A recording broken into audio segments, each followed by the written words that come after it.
24 വർഷം മുമ്പ് ഇതുപോലെ ഒരു സെപ്റ്റംബർ 11 പ്രത്യേകതകൾ ഏതുമില്ലാതെ ആരംഭിച്ചു. ന്യൂയോർക്ക് പട്ടണം അന്നും ഇന്നത്തേതിന് സമാനമായ രീതിയിൽ ലോകത്തിൻ്റെ ശ്രദ്ധാകേന്ദ്രമാണ്. സ്കൂളിലേക്കുള്ള യാത്രയിൽ കുരുന്നുകൾ പൊടുന്നനെ ആകാശത്തേക്ക് നോക്കിയിരിക്കണം. സാധാരണ വിമാനം കാണുമ്പോഴുള്ള കണ്ണിലെ കൗതുകം അവർക്കന്നും ഉണ്ടായിരുന്നിരിക്കണം. എന്നാൽ താഴ്ന്നു പറന്നെത്തിയ വിമാനത്തിൻ്റെ വേഗത, സെക്കൻഡിലെ മിന്നിമായൽ, അതിനുശേഷമുള്ള കാര്യങ്ങൾ, ജീവിതാവസാനം വരെയുള്ള ട്രോമ ഉള്ളിൽ നിറയ്ക്കുമെന്ന് അവർ അറിഞ്ഞു കാണില്ല. ആകാശത്തേക്ക് തലയുയർത്തി നിന്ന വേൾഡ് ട്രേഡ് സെൻറ്ററിൻ്റെ ടവറുകൾ അമേരിക്കയുടെ അഭിമാനത്തിൻ്റെ നെടുന്തൂണുകൂടിയായിരുന്നു അന്ന് രാവിലെ 8:46 വരെ. സ്വന്തം മണ്ണിലേക്ക് കടന്നു വന്ന് തങ്ങളെ ആക്രമിക്കാൻ ഒരു ശക്തിക്കുമാവില്ല എന്ന അമേരിക്കയുടെ ആത്മവിശ്വാസം നിമിഷ നേരത്തിൽ അവസാനിച്ചു. ട്രേഡ് സെൻറ്ററിൻ്റെ നോർത്ത് ടവറിൻ്റെ ചില്ലുകൾ തകർത്ത് ഒരു കൂറ്റൻ വിമാനം അകത്തേക്ക് ഇടിച്ചു കയറി. ആളുകൾ ഭയന്ന് നിലവിളിച്ചു. മരണം മുന്നിൽ കണ്ടു. ആയിരങ്ങൾ മരിച്ചു.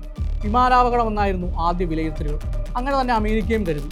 എന്നാൽ ലോക പോലീസ് എന്ന് മേനി നടിക്കുന്ന സേനയെ ഞെട്ടിക്കുന്ന സംഭവം നേരം ഒട്ടും വൈകാതെ തന്നെ നടന്നു. കൃത്യമായി പറഞ്ഞാൽ 9 മണി കഴിഞ്ഞ് 3 മിനിറ്റ്. ഞെട്ടലും രക്ഷാപ്രവർത്തനമായിരുന്ന ജനതയുടെ തലയ്ക്ക് മുകളിലൂടെ രണ്ടാമത്തെ വിമാനവും ട്രേഡ് സെൻറ്ററിൻ്റെ തന്നെ സൗത്ത് ടവറിലേക്ക് ഇടിച്ചു കയറി. 19 അൽ-ഖ്വയ്ദ ഭീകരർ 4 സ്വകാര്യ യാത്രാ വിമാനങ്ങൾ ഉപയോഗിച്ച് നടത്തിയ ആക്രമണമായിരുന്നു അതെന്ന് അമേരിക്ക തിരിച്ചറിഞ്ഞു.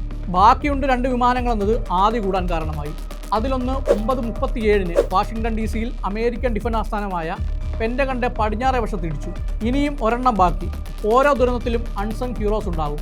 ബാക്കിയുള്ള ആ വിമാനത്തിലെ യാത്രക്കാർ അത്തരത്തിൽ മരണത്തിലും വിജയിച്ചവരാണ്. അവർ തീവ്രവാദികളോട് കലഹിച്ചു. വൈറ്റ് ഹൗസോ ക്യാപിറ്റൽ ബിൽഡിങ്ങോ ആകാമായിരുന്ന ലക്ഷ്യത്തിലെത്താൻ യാത്രക്കാർ ആ വിമാനത്തെ അനുവദിച്ചില്ല.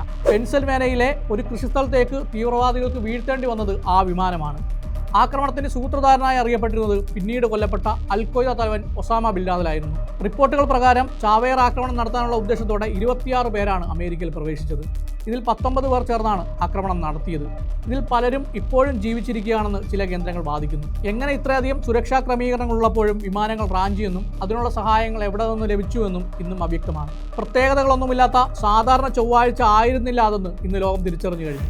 അഫ്ഗാന് പുറമെ ഇറാഖിലേക്കും അതുപോലെ തന്നെ സിറിയയിലേക്കും ലിബിയയിലേക്കും ഒക്കെ നടന്ന ആക്രമണങ്ങളിലേക്ക് നയിച്ച പ്രധാന കാരണം 9/11 അറ്റാക്ക് ആയിരുന്നു എന്നതും ചരിത്രം തന്നെയാണ്.